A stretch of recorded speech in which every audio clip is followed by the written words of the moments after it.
खेत पे जाता नहीं, घर पे रहता नहीं, अब करता क्या है तो सारा दिन संकेत? ते अम्मा तू फिर शुरू हो गई।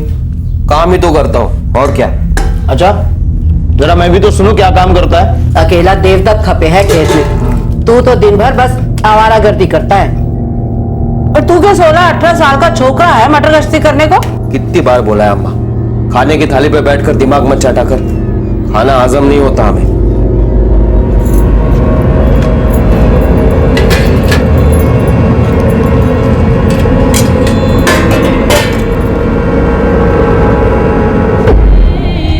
क्यों रे, कहाँ लेके जा रही है ये खाना?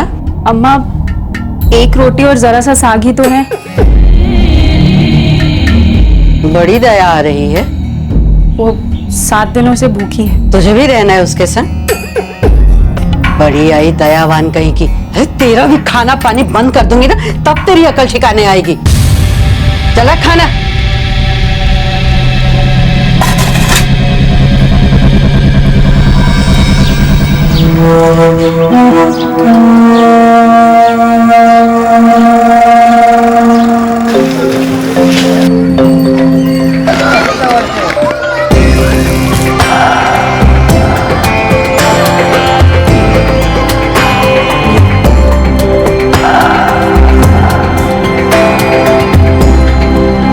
बाबूजी बड़े दिन हुए उज्ज्वला के ससुराल गए हुए, होली भी आ रही है, एक टोकरी और ले लें।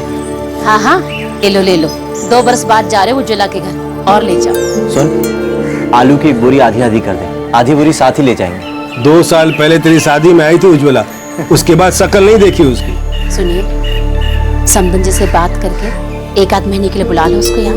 ठीक है, बात करके देखता हूँ।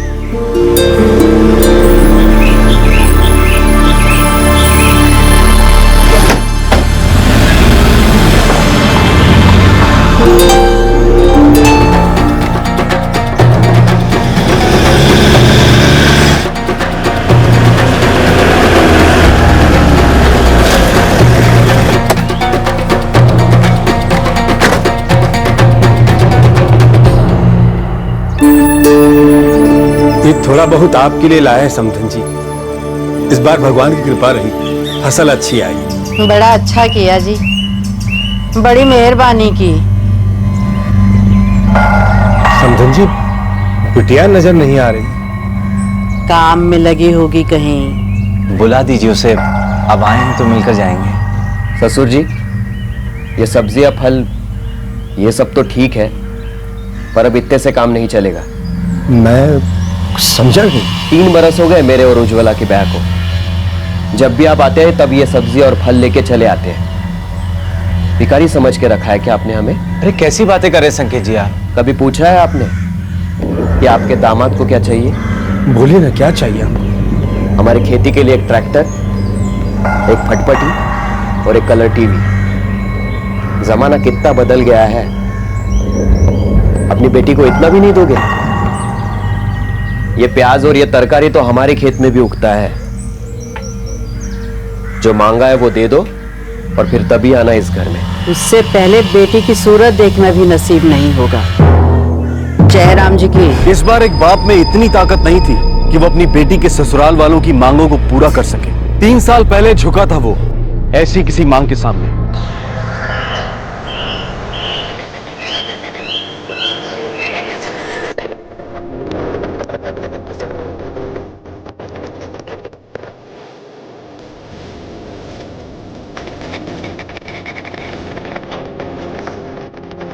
₹1,00,000 नकद गणेश जी। 1 लाख? ये तो बहुत ज्यादा है हमारे लिए। क्या कमी है गणेश जी? आप अच्छी खेती बाड़ी है और एक ही बेटी है, 1 लाख तो बनता ही है। सुषमा जी, 2 बखत की रोटी और सर पे छत, इतना ही है भगवान की कृपा से। अब इतना रुपया हम कहां से लाएंगे? और हमारा सोचिए, पति फिसलकर पानी में गिर गया, बह गया, आज तक पता नहीं कैसे पाला है इन लड़कों को। सोचिए, इतनी बहस नहीं करते गणेश जी। और हमारे संकेत के लिए तो कोई भी परिवार 1 लाख रुपया दे देगा बिना सोचे। आप कह तो ठीक रही हैं, बस हमें थोड़ा सा वक्त दे दीजिए। फिर देखते हैं क्या इंतजाम हो सकता है। ले लो बखत, लेकिन हमें कोई 1.5 लाख रुपया देने वाला मिल गया तो हमारी गलती नहीं होगी।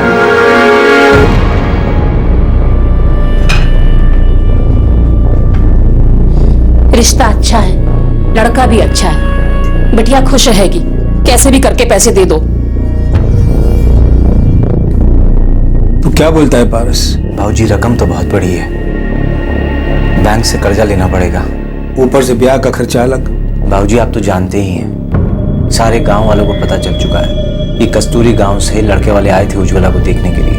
अब अगर लाख रुपए के चक्कर में बात नहीं बनी तो पूरे गांव में बदनामी हो जाएगी। मैं तो कहता हूं कर्जा ले लेते हैं।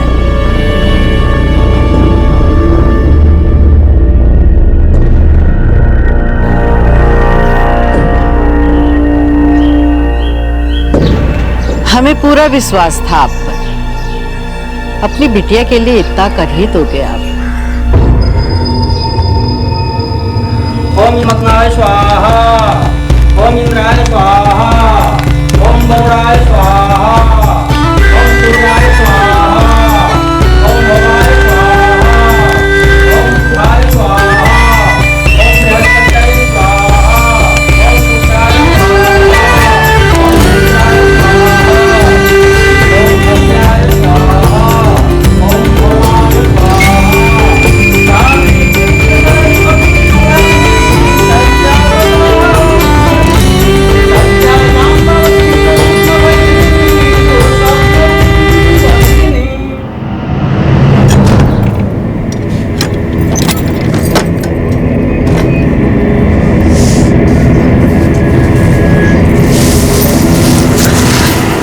दीदी, दीदी, कुछ खाना दे दो। बहुत दिन से कुछ नहीं खाया। मैं हाथ जोड़ती हूँ, खाना दे दो दीदी, कुछ खाना दे दो।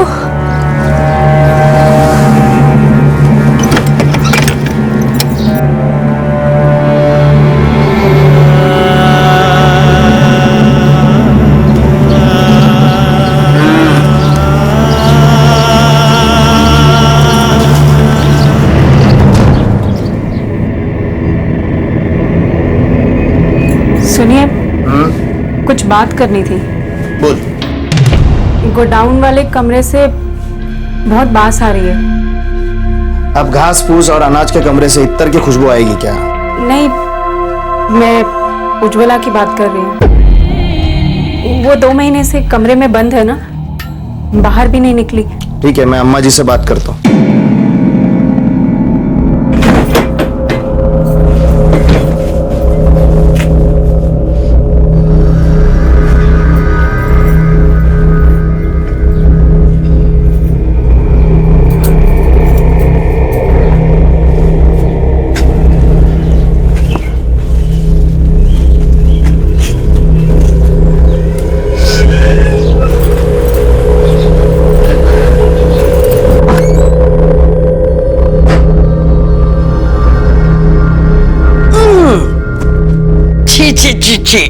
कितनी बदबू मार रही है। जल्दी लेके जाए इसे गुसल खाने में।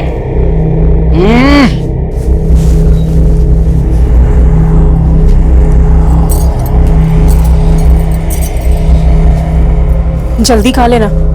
और सुन, कुछ गिराना मत, वरना अम्मा को पता चल जाएगा।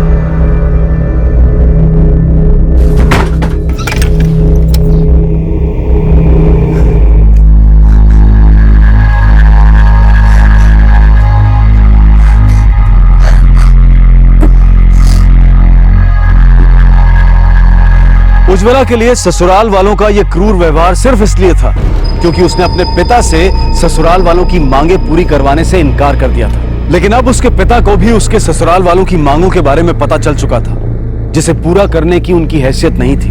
लेकिन जब संकेत ने उज्ज्वला से शादी की थी, क्या तब उज्ज्वला के परिवार वालों ने उनकी मांगे पूरी नहीं की थी?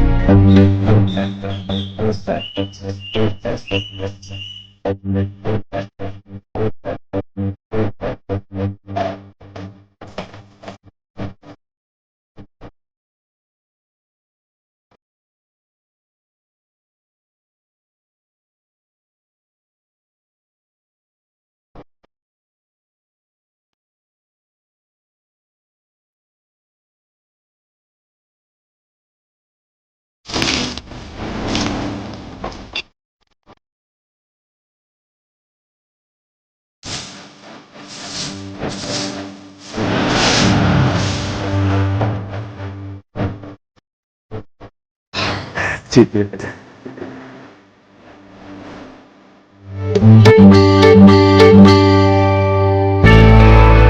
समधन जी, सबको आना है। जरूर आएंगे, पारस का ब्याह है, सारे आएंगे।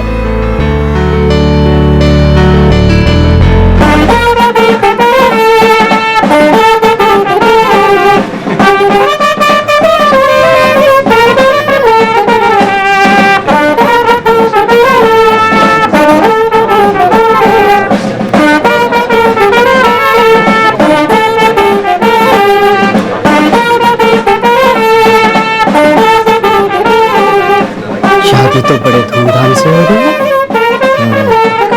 पैसा तो पानी की तरह बहाया है लड़की वालों ने। मालदार है क्या लड़की के मायके वाले? हमसे पूछ रहे तो तुझे पता होना चाहिए था ना।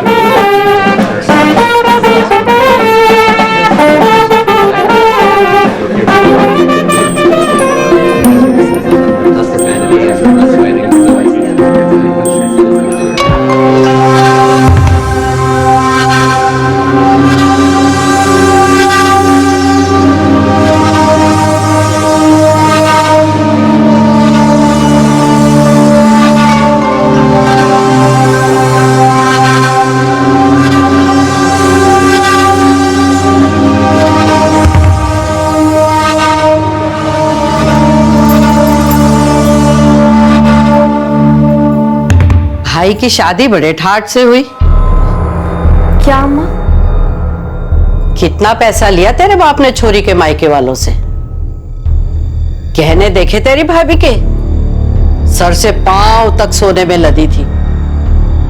कम से कम 5 लाख के तो होंगे। जी, मुझे ये सब कुछ नहीं पता। हमने 1 लाख मांगा तो तेरा बाप कैसे रोने पीटने लग गया, और जब अपने लड़के की बारी आई तो दोनों हाथों से खूब सारा पैसा लपेट लिया। आंखें फटी की फटी रह गई दुल्हन के गहने देख के। सोचो, अगर गहना इतना दिया है तो नगद कितना दिया होगा? क्यों संकेत, कुछ पता चला कितना माल मिला तेरे ससुर को? बहुत मिला है अम्मा। बड़े घर की लड़की हाथ आई है उनके। तू सही कह रही थी, चूना लगा गए, लाख रुपए देके। अम्मा भगवान कसम, मेरे बाबूजी के पास इतने पैसे नहीं है। तब नहीं होंगे, भाई की शादी में तो आ गया ना पैसा। तब नहीं दे सके, अब तो दे सकते हैं, है? और ज्यादा कहाँ मांग रहे हो? एक फटफटी, एक कलर टीवी और ट्रैक्टर तेरे पति के लिए मांग रही हूँ ना। मुझसे ये नहीं हो सकता है। मैं बाबूजी से अब और कुछ नहीं मांग सकती।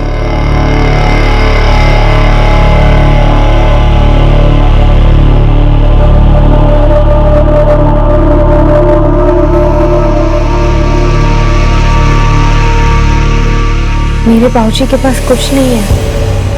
वो इतने अमीर आदमी नहीं है। इतना सब कुछ कहाँ से देंगे वो? आप तो मेरी बात समझने की कोशिश करो।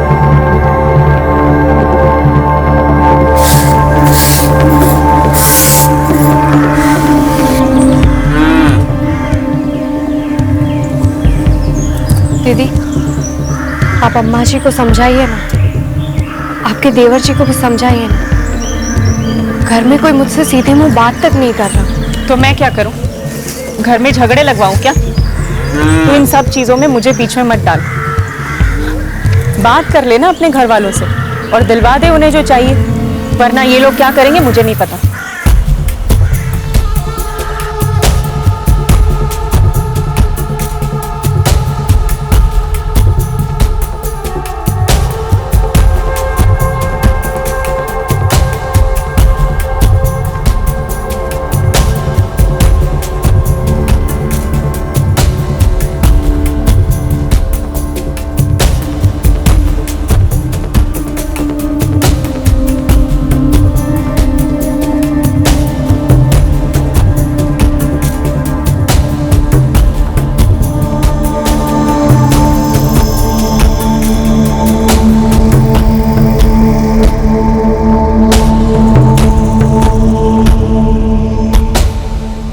मान नहीं रही है अम्मा, क्या करे? ये घर उसके हिसाब से तो नहीं चलेगा। हमें जो चाहिए वो उसे अपने बाप के घर से लेकर आना ही पड़ेगा। अम्मा, उज्ज्वला पेट से है।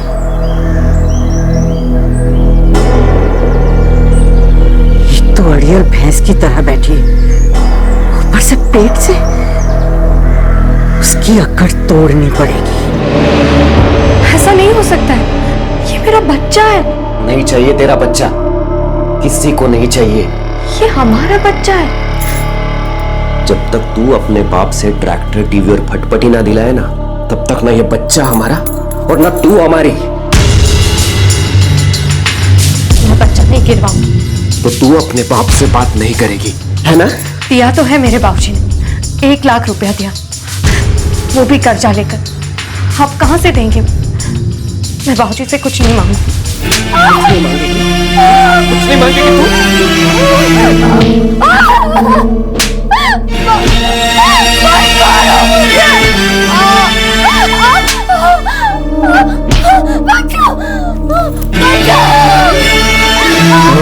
उज्ज्वला पेट से है, कहीं उसे कुछ हो गया तो?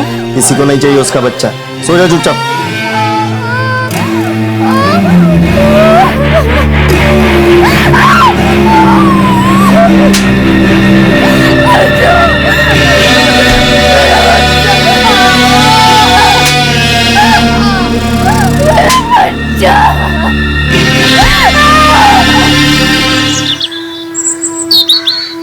अरे अम्मा, अड़ियल भैंस है वो, नहीं मानेगी। तो ठीक है, जैसा करेगी वैसा भरेगी। किसी भी इंसान के साथ इस तरह का बर्ताव होते देखकर दूसरा कोई भी इंसान सहम जाएगा। उन लोगों को, उन परिवार वालों को, उन पतियों को, पति के उन रिश्तेदारों को जो किसी दूसरे की बेटी को दहेज के लिए इतनी तकलीफ देते हैं, उन्हें क्या कहें हम? जो समझते हैं कि दहेज लेना उनका हक है, जो अपने बेटों का सौदा करते हैं, उन्हें बेचते हैं, ऐसे लोगों को क्या नाम दें हम? उज्ज्वला ने बहुत सहा, लेकिन आखिर उसने फैसला किया कि अब वो और नहीं सहेगी। ये मेरा बच्चा है, इसे मैं कुछ नहीं होने दूंगी। अगर आप सबको लगता है कि मेरे बाबूजी ने जो कुछ भी दिया वो कम है, तो इसमें मेरी कोई गलती नहीं है। इनको काम नहीं करना है, पता नहीं क्या करते रहते हैं दिन भर। इन्हें समझाने की वजह आप मुझे कह रहे हैं कि मैं अपने बाबूजी से पैसे मांगू, और जबरदस्ती कर रहे हैं कि मैं अपना बच्चा भी गिरा दूं। आप मेरी बड़ी बहन जैसी, लेकिन आपको तो अपनी पड़ी है।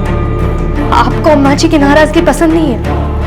आज मेरा बच्चा गिराने की साजिश में आप भी इन सब का साथ दे रही है कि आप बची रहे और जेठ जी आप पर दबाव ना डाले कि आप भी आपके मायके से कुछ ले आओ। आप और जेठ जी तो खुशी हो जाएंगे अगर मेरा बच्चा मर गया तो, क्योंकि आपका बच्चा जो नहीं, अगर मेरा बच्चा हो गया आप लोगों की इज्जत कम हो जाएगी ना घर में। मैं जा रही हूँ आपका घर छोड़ के, अपने बाबूजी के। जानती हूँ उनके लिए बहुत मुश्किल होगा, बहुत बदनामी होगी उनकी। अगर बेटी ससुराल से वापस लौटती है तो चारों तरफ बातें होती हैं, लेकिन कोई बात नहीं, वो समझ जाएंगे। बेटी हूं ना मैं उनकी, जा रही हूँ।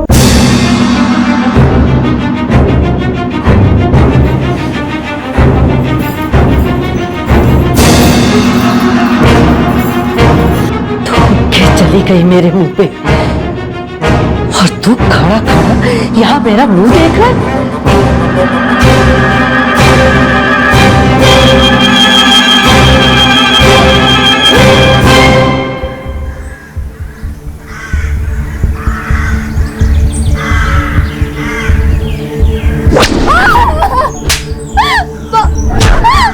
मारो मुझे।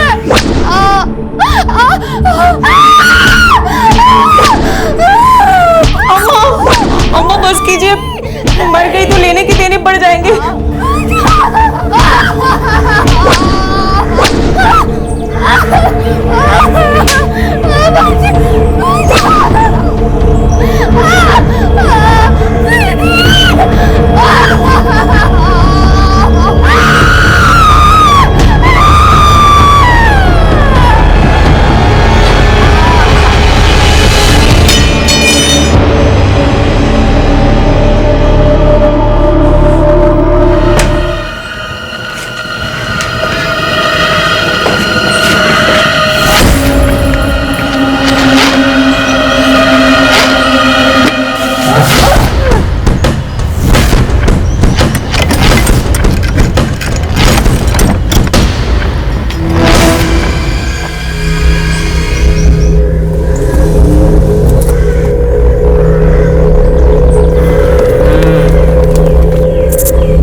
बचाओ बचाओ दीदी बचाओ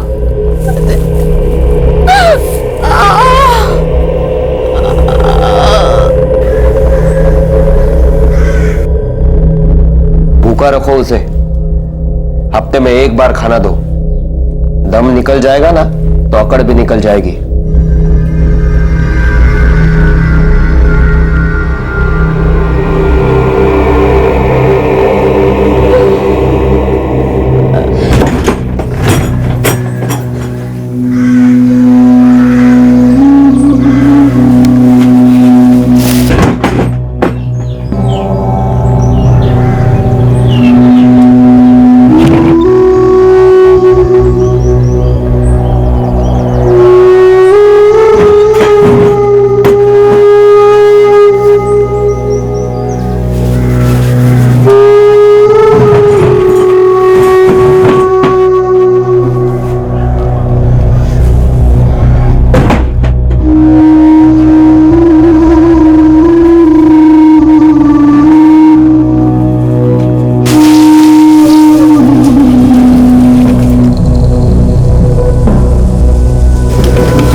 मुझे बचा लो, मेरे भाऊजी तक खबर पहुंचा दो,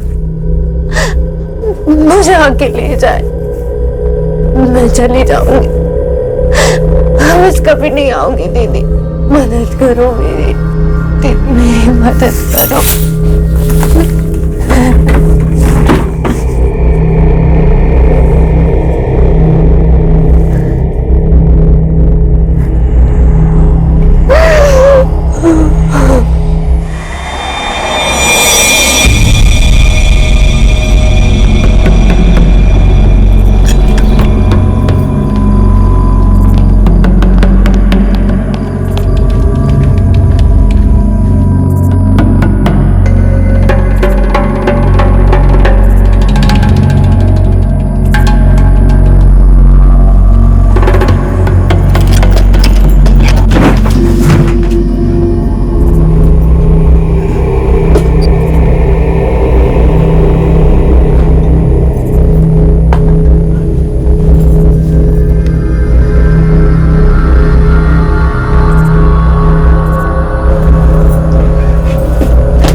मदद करो, मुझ में उठने तक की ताकत नहीं है। मुझे मेरे घर तक पहुंचा दो। मुझे माफ कर दे उज्ज्वला, मैं तेरी कोई मदद नहीं कर सकती। तेरी हालत देखकर पगला गई थी मैं। सोचा दरवाजा खुला छोड़ दूंगी तो तू भाग जाएगी, पर अगर तू भाग गई तो तेरी जगह यहाँ जो दूसरी औरत होगी वो मैं होंगी। सबको पता चल जाएगा कि मैंने ही तुझे भगाया। मुझे माफ कर दे, मैं तेरी कोई मदद नहीं कर सकती।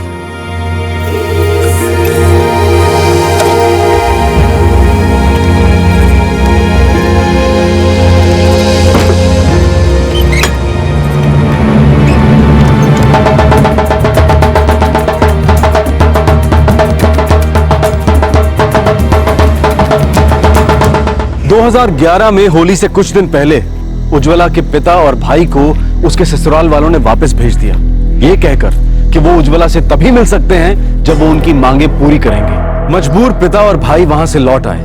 उन्हें पता नहीं था कि उनकी उज्ज्वला क्या कुछ सह रही थी। वो सिर्फ ये समझ रहे थे कि उनकी बेटी के ससुराल वाले उनकी हैसियत से कहीं ज्यादा मांग रहे हैं, लेकिन उन्हें यह नहीं पता था कि उनकी बेटी के ससुराल वाले अपनी मांगे पूरी ना होने पर किस हद तक गिर जाएंगे।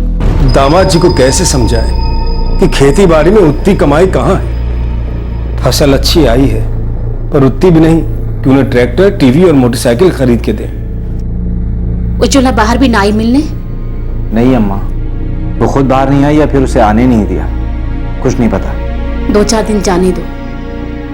बिटिया के ससुराल वाले अभी गुस्से में हैं। अभी मिलने की जिद ना करो, आखिर जिंदगी तो वहीं गुजारनी है उज्ज्वला को।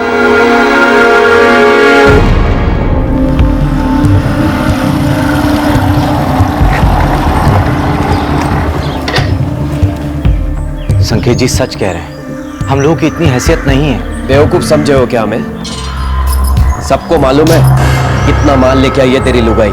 संकेत जी, उसमें मेरा कुछ नहीं है, सब कुछ उसका है। वो तेरी तू जाने, हमें सिर्फ अपने सामान से मतलब है।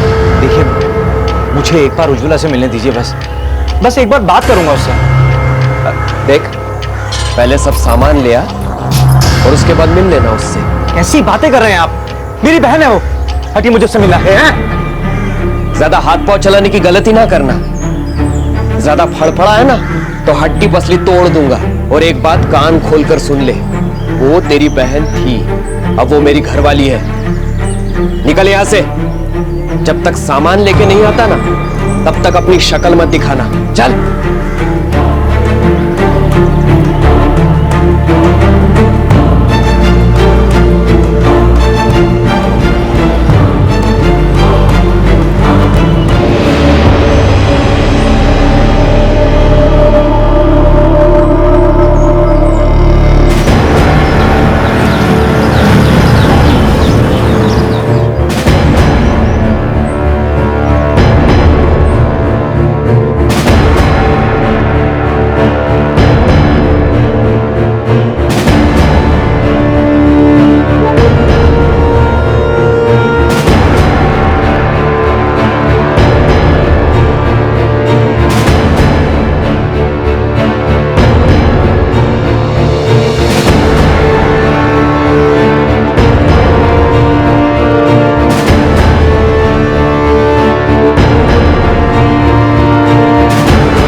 हर बार वो लोग आते हैं और हम धक्के मारकर उन्हें बाहर निकालते हैं, पर ऐसा कब तक हम उन लोगों को रोक पाएंगे?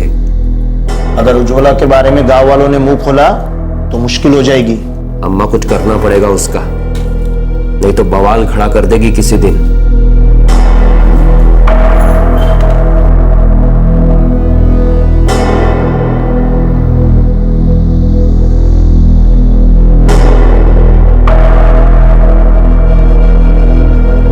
धुरीपुर में तुम्हारे फूफा रहते हैं, उनसे बात करो, ऐसे में वही काम आएंगे।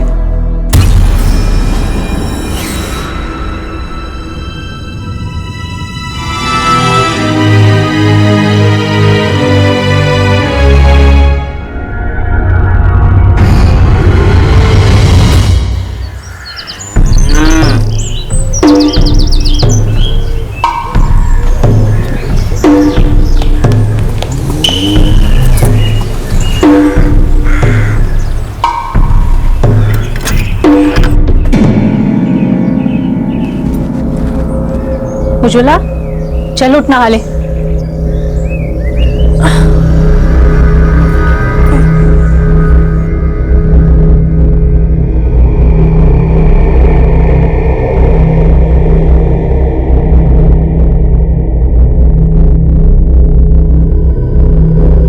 जल्दी लेके जा इसे।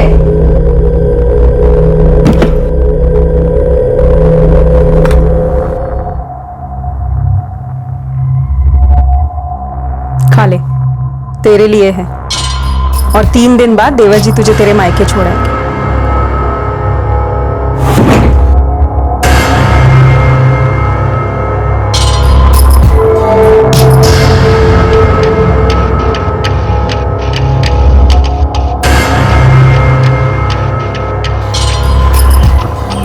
सफर करने जितनी ताकत आ गई है उसमें।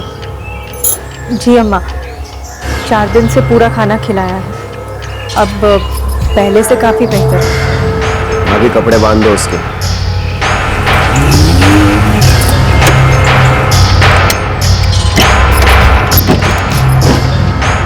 चल।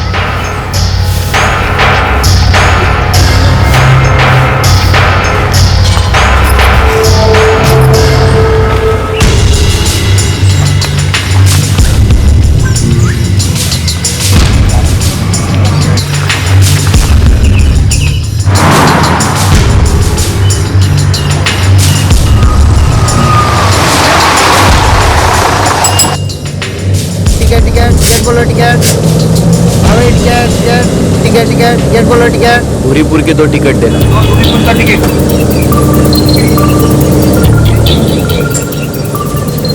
धुरीपुर? लेकिन मेरा गांव तो मिलान बारा में। अरे वही ले जाऊंगा, अभी चुपचाप बैठ तू। ज्यादा आवाज की ना तो तू जानती है क्या हाल होगा तेरा।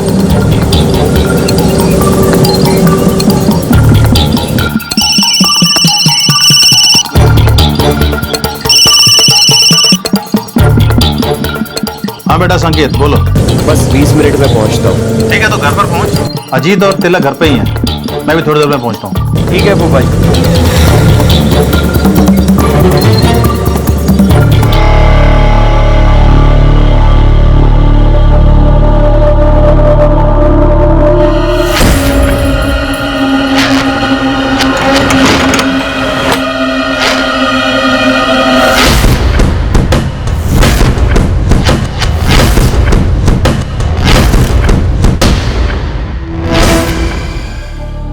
अपने गांव में नहीं कर सकता मैं ये काम, इसीलिए आपके पास आया हूं। इसका बाप तो कुछ नहीं देने वाला, वैसे भी इसे साथ में रखकर क्या करूंगा, इसीलिए आप जो ठीक समझे कीजिए। ठीक है तो सब मुझ पे छोड़ दे, मैं सब संभाल लूंगा। ठीक है फूफा जी, तो मैं चलता हूँ। ठीक है बाय। जीत रहो।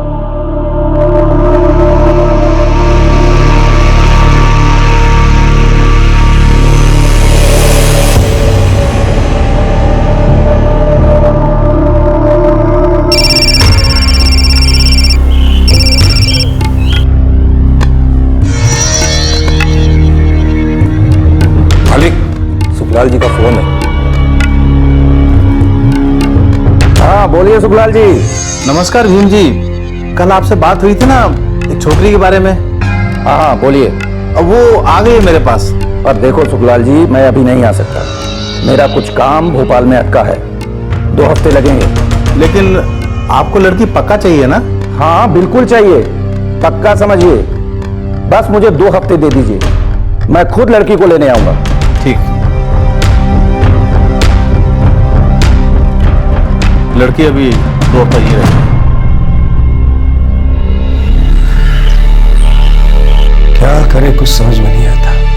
4 साल हो गए बिटिया की शादी को और दामाद जी अभी तक अड़े बैठे हैं। बाबूजी बहुत बड़ी भूल हो गई हम लोगों से। नियत तभी पहचान नहीं होती जब लाख रुपए मांगे थे उन लोगों ने। बेटा ये तो नसीब की बात है, होता वही है जो लिखा होता है। चल भाई, यहाँ घर में सर खुजा के बैठने से कोई फायदा नहीं। खेत पे ध्यान नहीं दिया तो यहाँ भी लाले पड़ेंगे। चल।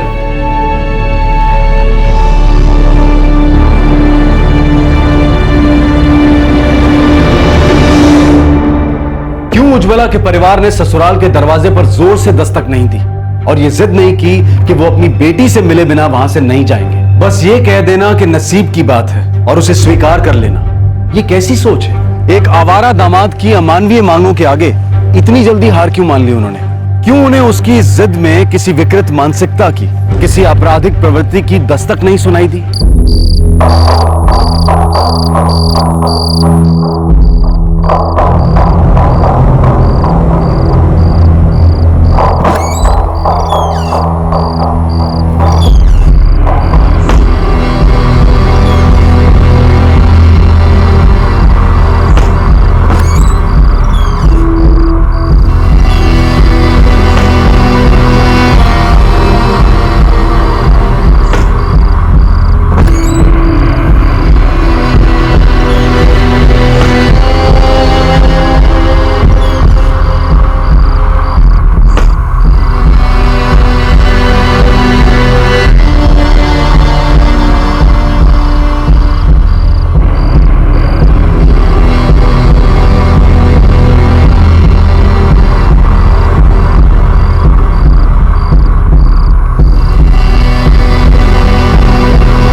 संकेत अब ना ही उज्ज्वला से कोई रिश्ता रखना चाहता था और ना ही वापस उसे उसके पिता के घर भेजना चाहता था। एक बार फिर उज्ज्वला को संकेत के फूफा सुखलाल के घर के एक कमरे में कैद कर दिया गया, जहां एक बार फिर शुरू हो गया सुखलाल और उसके 2 बेटों अजीत और तिलक के हाथों यातनाओं का सिलसिला। और फिर 14 दिन बाद अपने वादे के अनुसार एक साहूकार भीमचंद्र उसे लेने आ गया।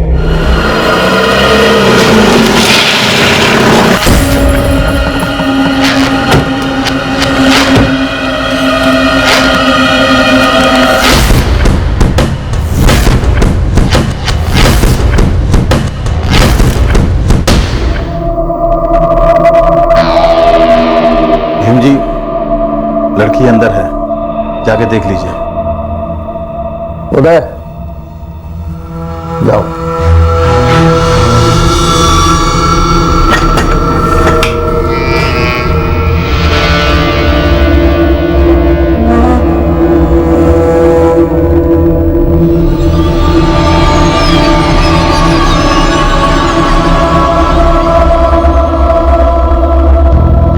पूरे 25,000 नकद और ये जमीन के कागजात। सुखलाल जी क्या देख रहे हो, सब बराबर है। अरे भीम जी, आपने दिया तो सब ठीक ही होगा, फिर भी नजर दौड़ाने में क्या हर्ज है? दौड़ाइए नजर। सब ठीक है, लड़की को बोलो जाने के लिए तैयार हो जाए।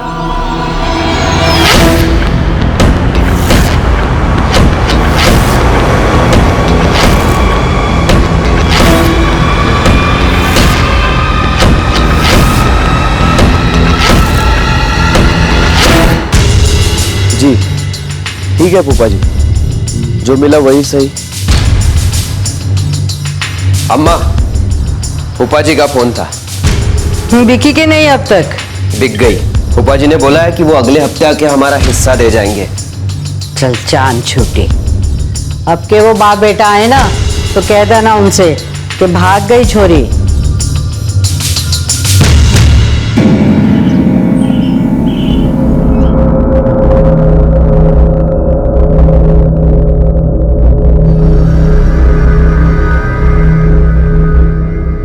महीना हो गया कर्जा लिए।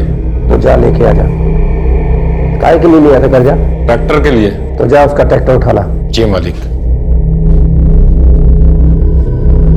क्या चाहिए तेरे को? कौन है? छोकरी है मालिक। तू जा अपना काम कर। जी मालिक।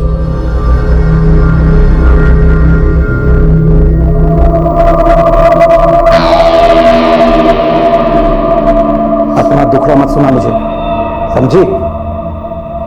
खरीदा है तुझे, अब तू नहीं रहेगी। मुझे मेरे बाबूजी के पास जाने दो। सुन छोकरी, अब तू यहाँ आ गई है, अब यहाँ से कहीं नहीं जा सकती, समझी? और रोना धोना बंद कर, चल अपने कमरे में।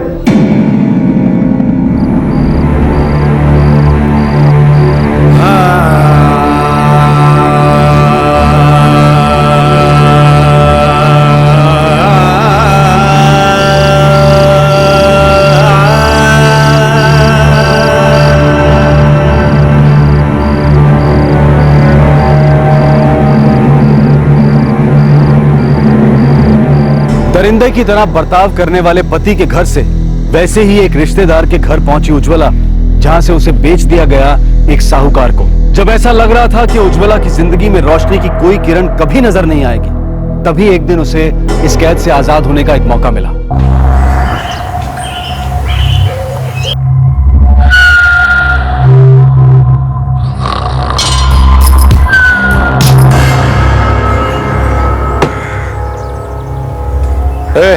तू भी चल साथ में, आज बड़ी वसूली है। गाड़ी निकाल।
भाई साहब ये बस स्टैंड कहाँ है? कहाँ जाना?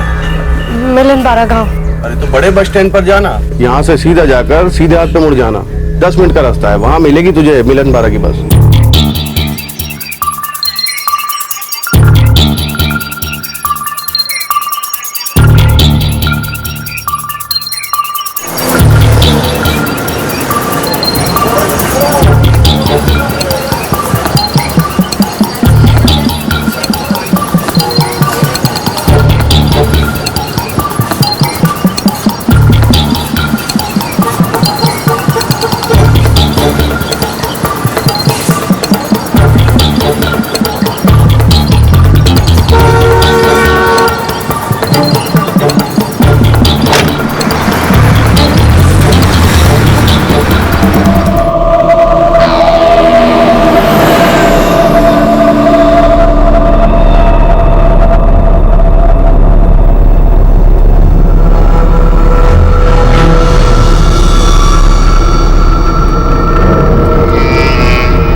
उड़ जाएगी।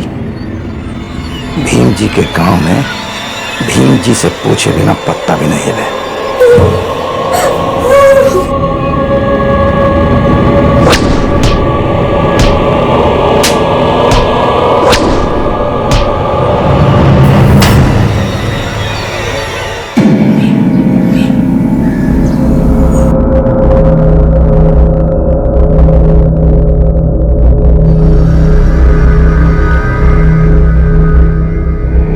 मालिक, बुखार अब तक नहीं उतरा है। मालिक, मरमराजा छोरी, बेकार में मामला बढ़ जाएगा और फिर संभालना बहुत मुश्किल होगा। और उसे ठिकाने कहाँ लगाएंगे?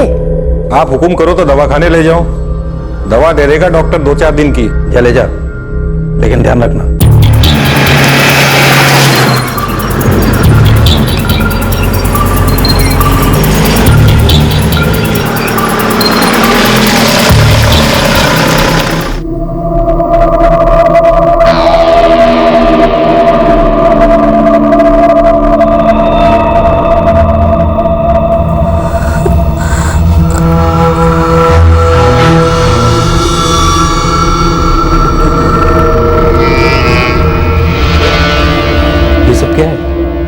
किसने ऐसी हालत की तुम्हारी? चलो मुझे मदद कर दो। देखो रो मत, बताओ ये कैसे हुआ?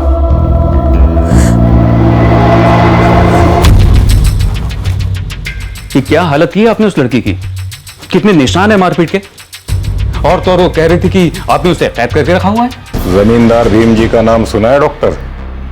उसकी औरत है ये। और कुछ पूछना है? सवाल जवाब करना है? ज्यादा पूछताछ करेगा ना तो तेरी पूछताछ करने वाले को तू कहीं नजर नहीं आएगा। समझ गया? चुपचाप इलाज कर। 2-4 दिन की दवा दे दे उसे। जा।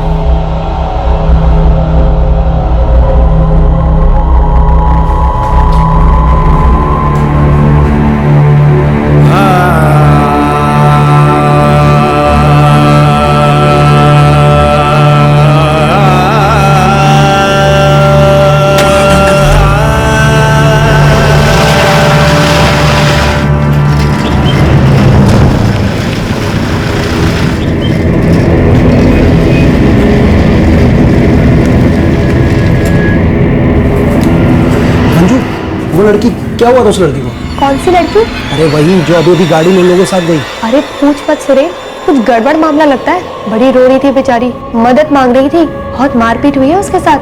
वो जमींदार भीम जी है ना, उसकी पत्नी है वो। क्या? वो और जमींदार की पत्नी? हाँ, क्यों? तू तो ऐसे पूछा जैसे जानता है उसे। हाँ जानता हूँ, वो उज्ज्वला है, मेरे चाचा गाँव मिलनबारा की रहने वाली। क्या कह रहा है तू?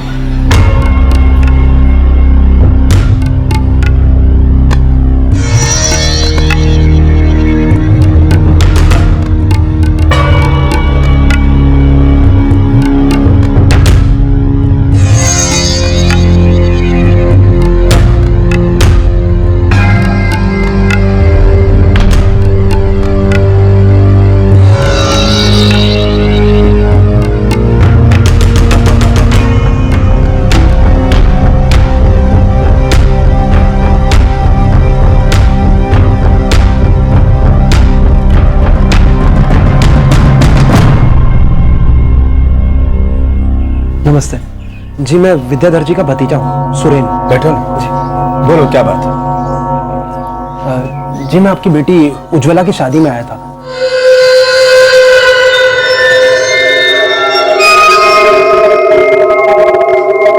कस्तूरी गांव के संकेत से हुई थी ना उसकी शादी। हाँ लेकिन ये सब क्यों पूछ रहा है? हुआ क्या है? अभी उज्ज्वला कहाँ है? उज्ज्वला अपने ससुराल में होगी, और कहाँ होगी? मुझे नहीं लगता वो अपने ससुराल में। क्या? जी मैं बूना गोंडा के दवाखाने में नौकरी करता हूँ। 2 दिन पहले कुछ लोग आपकी बेटी को इलाज के लिए लाए थे। बहुत बुरी हालत थी उसकी, बहुत मारा गया था उसे। और वो लोग बोल रहे थे कि वो किसी भीमचंद्र नाम के जमींदार की पत्नी है। ये सब क्या बोल रहा है तू? मेरा दिमाग भी ऐसे ही चकरा गया था। फिर मैंने आसपास पूछताछ की तो पता चला कि भीमचंद्र उसे कहीं से खरीद के लाया है। चलो उस संकेत की खबर लेते हैं। चाचा जी ऐसी गलती भूल के ही मत करना, वो लोग बहुत चालाक हैं। अगर उन्हें हल्की सी भनक लग गई ना तो उज्ज्वला को कुछ भी कर सकते हैं। अभी हम सब लोगों को उज्ज्वला को बचाने की सोचनी चाहिए। यह आसान काम नहीं है। भीमचंद एक बहुत बड़ा आदमी है, गांव का साहूकार है। उसने मुस्टंडे रख छोड़े हैं चौकीदारी और वसूली के लिए, और गांव का हर आदमी जानता है कि वो अपने मजे के लिए औरतें खरीदता है, और जब उनसे मन भर जाता है तो उसे बेचकर एक नई औरत ले आता है। बाबूजी तभी उन लोगों ने हमें उज्ज्वला से मिलने नहीं दिया। जब जोर दिया तो मारपीट पे उतरा है।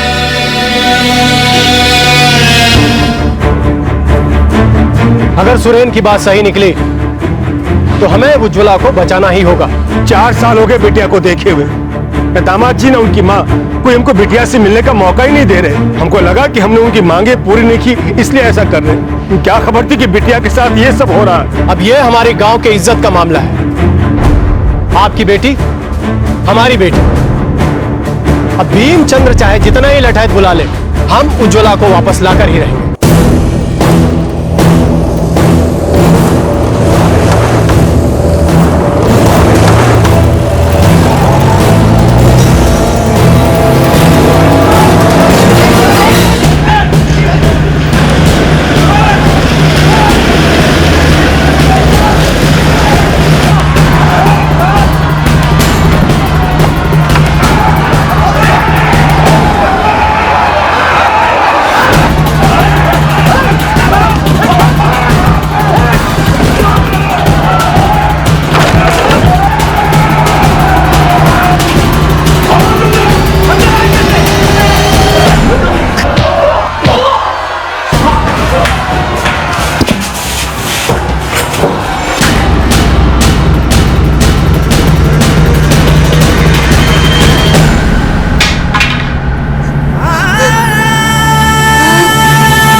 इस आदमी ने हमारे गांव की लड़की उज्ज्वला को अपने घर में बंद करके रखा है और उसके साथ तरह तरह के जुल्म किए इसने।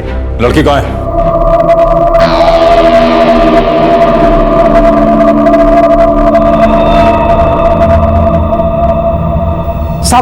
साहब इस लड़की को खरीद के लाया था। इंस्पेक्टर साहब आप जरा यहाँ आइए ना, ये बात तो हम लोग आपस में मिलकर निपटा सकते हैं। साहब अगर आपने इसकी बात सुनी या ऐसे निपटने की कोशिश की तो कसम से मैं इसको यही खत्म कर दूंगा। बंद करो ये खून खराबे की धमकियां। पहले मुझे लड़की की ज़बानी सुनना है कि सच क्या है।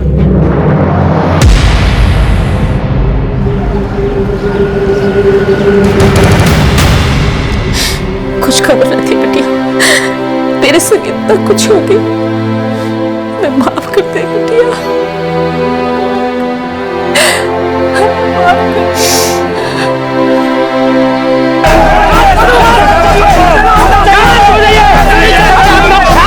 साहब अगर आपने जमींदार और उसके आदमियों को, संकेत और उसके परिवार को पकड़ा नहीं तो हम छोड़ेंगे नहीं किसी को। देखिए साहब अंदर कानूनी कार्रवाई कर रहे हैं, इतना आपको बुलाने की जरूरत नहीं है। आग तो अंदर लगी है साहब, आप अपने हिसाब से बोलिए कि हमें कार्रवाई नहीं चाहिए। अरे हमें इंसाफ चाहिए, हमें सजा दिलवाइए उन लोगों को। अगर आप कुछ नहीं करेंगे तो हम लोग अपने हिसाब से निपटेंगे उन लोगों से। हम सजा देंगे उनको।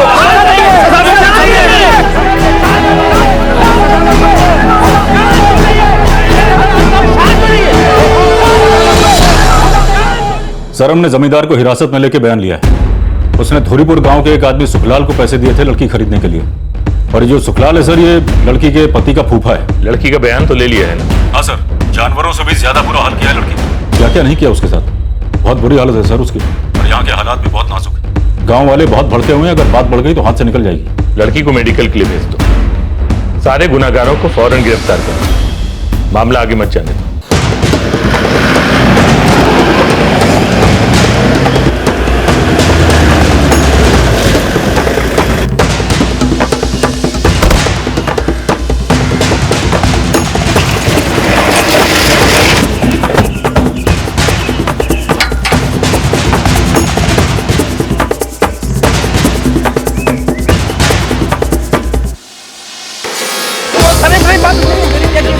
मैंने क्या किया सर?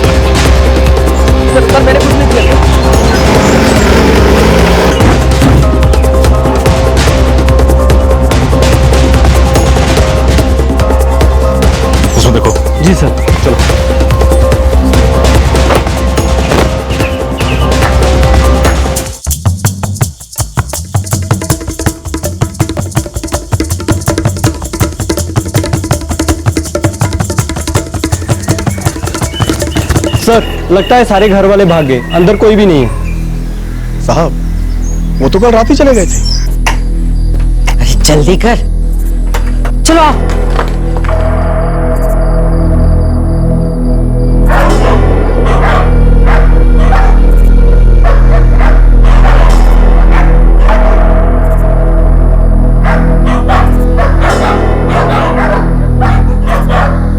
साहब उन्हें खबर मिल गई होगी कि उज्ज्वला को बचा लिया गया है। साहब हमारा ये पड़ोसी हेम प्रकाश ये भी भाग गया, इसी ने खबर दी होगी।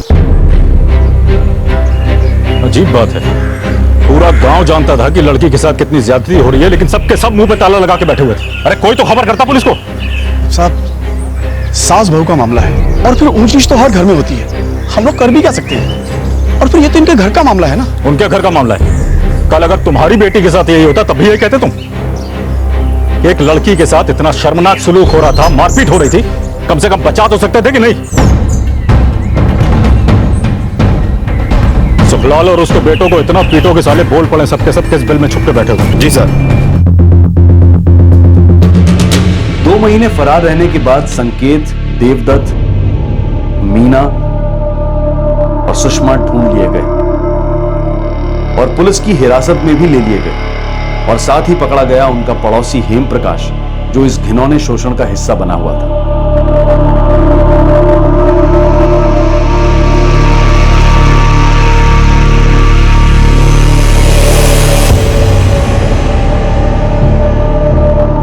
पुलिस को दिए गए बयान में सारे मुजरिमों ने अपने जुर्म को कबूल कर लिया।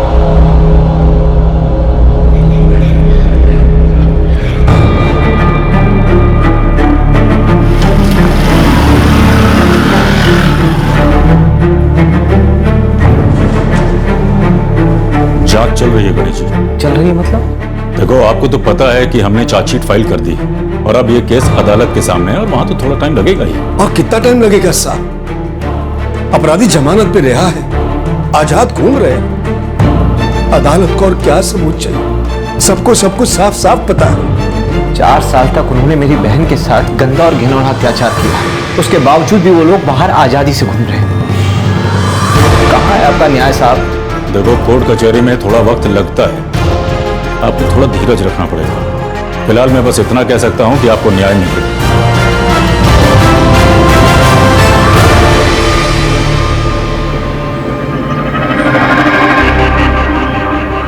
उज्ज्वला अब अपने माता पिता के घर पर है और धीरे धीरे उसके शारीरिक और मानसिक घाव भरने लगेंगे।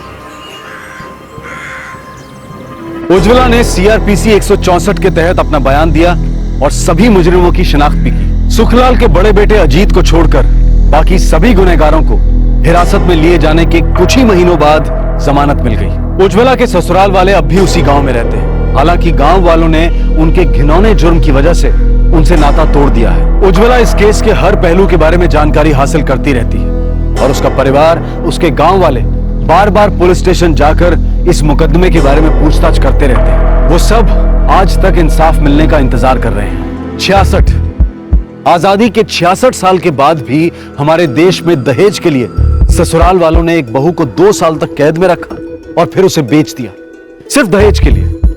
मोटरसाइकिल, कलर टीवी, ट्रैक्टर के लिए। उज्ज्वला की कहानी हमारा दिल दहला देगी, उसके ससुराल वालों के लिए हमारे दिल में गुस्सा भराएगा। हमें लगेगा कि किस तरह की औरतें होंगी वो सास सुषमा और वो जेठानी मीना, जो एक औरत होकर दूसरी औरत पर इतना जुल्म करती है। लेकिन हमें सोचना यह है कि वो ऐसी बनी कैसे? क्या वो उसी सोच का हिस्सा नहीं है जो इस तरह की विकृत मानसिकता को परंपरा मानती है, जिसकी वजह से हर औरत यही समझती है कि जो कुछ उसके साथ हुआ घर में आने वाली हर औरत के साथ वही होता है और वही होना चाहिए? क्या यह हो सकता है कि इसी सोच की वजह से उज्ज्वला के साथ हुआ अमानवीय व्यवहार उन्हें बिल्कुल गलत भी नहीं लगा? सामाजिक बुराई कोई भी हो, क्या वो हमारे समाज के हर तबके का हिस्सा नहीं है? क्या ये सोच बहुत आम नहीं है कि जब भी एक औरत घर में बहू बनकर आए तो ये उसकी जिम्मेदारी है कि वो पूरे परिवार को एक साथ रखे और जब भी आए लक्ष्मी साथ लेकर आए। भले ही हम आज इस वक्त इस सोच को छोटा और पिछड़ा हुआ कहें, पर सच ये है कि हम इस सोच में विश्वास रखते हैं और हम अपनी बेटियों को यही सिखाते भी हैं। एक रूढ़िवादी सोच जिसे बदलने की बजाय हम परंपरा और नियति के नाम पर उसे और मजबूत करते जा रहे हैं। सास बहू ससुराल मायका, इन रिश्तों की एक ही परिभाषा से चिपके बैठे हैं हम, बदलना ही नहीं चाहते। हमारे लिए इस केस को आपके सामने लाना बहुत मुश्किल था, लेकिन सच से आंखें फेर लेने से उसके अस्तित्व को मिटाया तो नहीं जा सकता। आंखें भले ही बंद कर ले, लेकिन जुर्म और जुल्म तो बंद नहीं होता। समाज की इस घिनौनी कुरीति से हम कब तक अपना मुंह मोड़ते रहेंगे? तब तक अपना ख्याल रखें, सुरक्षित रहें और याद रखें, अगर शादी ब्याह के मामले में लेन देन का मामला भी है तो वो भी एक दस्तक है, उसे नजरअंदाज ना करें। जय हिंद। इस तरह के और भी एपिसोड देखने के लिए हमारे चैनल को सब्सक्राइब करें और बेल आइकन दबाना ना भूलें।